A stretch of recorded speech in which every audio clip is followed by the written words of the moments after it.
বলবেন অপ্রদীপ মানে জেলার মধ্যে প্রথম এবং রাজ্যের মধ্যে সিক্স। হ্যাঁ, খুবই ভালো, মানে আমাদের সবার গর্ব।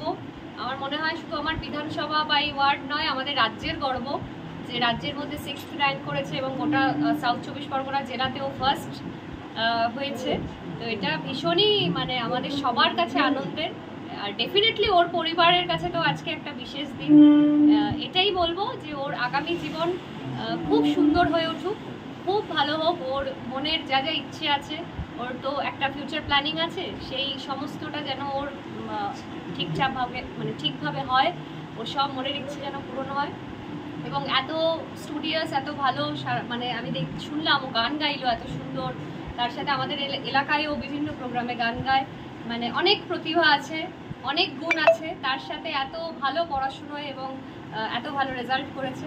আমাদের সবার ও খুব মানে কাছের এবং খুব গর্বের। ওর আগামী জীবন খুব ভালো হোক, এটাই আমার তরফ থেকে শুভেচ্ছা থাকবে, ভালোবাসা থাকবে। এটাই বলবো যে ও খুব ভালো থাকুক এবং আগে এগিয়ে যাক, কারণ আমাদের মাননীয় মুখ্যমন্ত্রী সবসময় আমাদের রাজ্যের সমস্ত ছেলে মেয়ে তাদের শিক্ষার কথা ভেবে বিভিন্ন রকমভাবে তাদের পাশে থেকেছে। তো আমরা তাকে দেখেই অনুপ্রাণিত এবং আমরাও চাই যে আমাদের যারা গর্ব, যারা এত ভালো ভালো রেজাল্ট করছে, আমাদের রাজ্যের মুখ উজ্জ্বল করছে, তারা যেন আরও অনেকটা এগিয়ে যেতে পারে। আমাদের সব রকম সহযোগিতা সবসময় ওর পাশে থাকবে।